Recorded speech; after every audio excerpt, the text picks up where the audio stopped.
नाराजी आमदारकीचं तिकीट कापलं म्हणून, नाराजी सगळ्या सोयऱ्यांना तिकीट नाही दिलं म्हणून, नाराजी मोठे नेते प्रचाराला आले नाहीत म्हणून आणि आता नाराजी मंत्रीपद दिलं नाही म्हणून.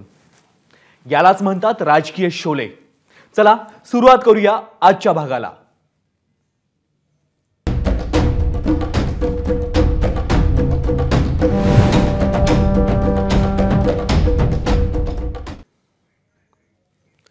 राष्ट्रवादी काँग्रेसचे ज्येष्ठ नेते छगन भुजबळ यांना मंत्रिमंडळात स्थान मिळालं नाही, म्हणजे मंत्रिपदाची खुर्ची त्यांना मिळाली नाही. भुजबळांसह त्यांच्या समर्थकांसाठी हा जबर धक्का होता. भुजबळांनी राष्ट्रवादीच्या मेळाव्याकडेही पाठ फिरवली आणि हिवाळी अधिवेशन सोडून नाशिकचा रस्ता धरला. ओबीसींचा आवाज मानला जाणाऱ्या भुजबळांवर ही वेळ का आली? असे प्रसंग अनेकदा अनुभवलेल्या भुजबळांसाठी इथून पुढची वाट कशी असेल? समता परिषदेच्या माध्यमातून आपलं काम ते सुरूच ठेवतील का? या साऱ्या प्रश्नांची उत्तरं जाणून घेण्याचा प्रयत्न करूया या खास रिपोर्टमधून. चला.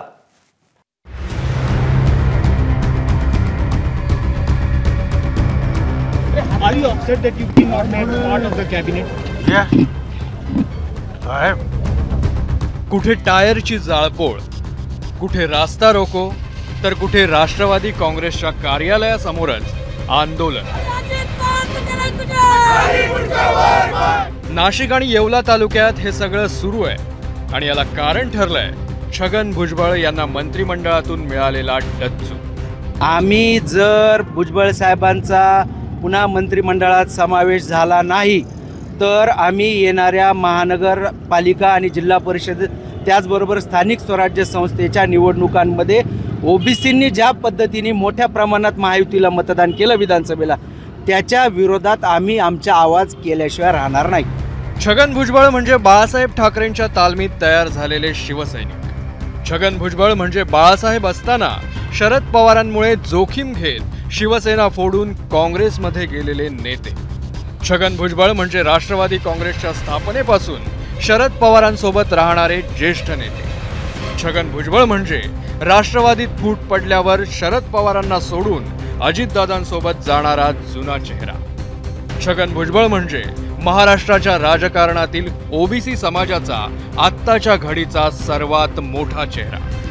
असं सगळं असताना मंत्रिमंडळात स्थान का मिळालं नाही हा प्रश्न भुजबळांनाही सतावतोय. अरे मी काय एक सामान्य कार्यकर्ता, मला डावललं काय फेकलं काय, काय फरक पडतो? काल संध्याकाळपर्यंत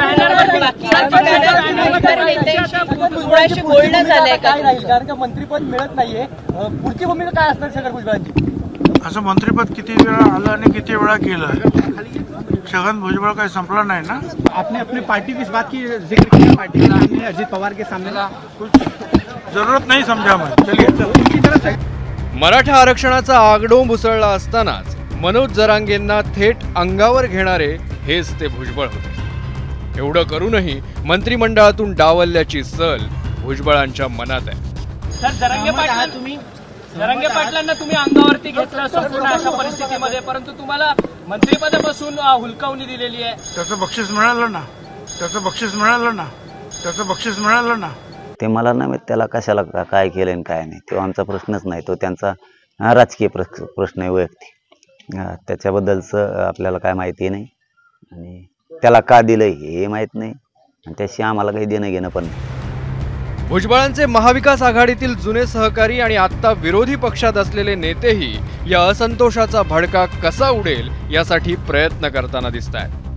छगन भुजबळ यांच्यासारख्या नेत्याला वगळण्यामागे जातीय राजकारण आहे. पण भुजबळ यांच्यासारख्या ज्येष्ठ नेत्यांनी ज्या पद्धतीनं सन्मान्य शरद पवार साहेबांची साथ सोडली ते सगळ्यांना क्लेशदायक होतं. ज्याला त्याला आपल्या कर्माची फळं राजकारणामध्ये मिळत असतात आणि ती आम्ही भविष्यात ती पाहत राहू. फक्त महाराष्ट्राचं नुकसान होताना दिसत आहे.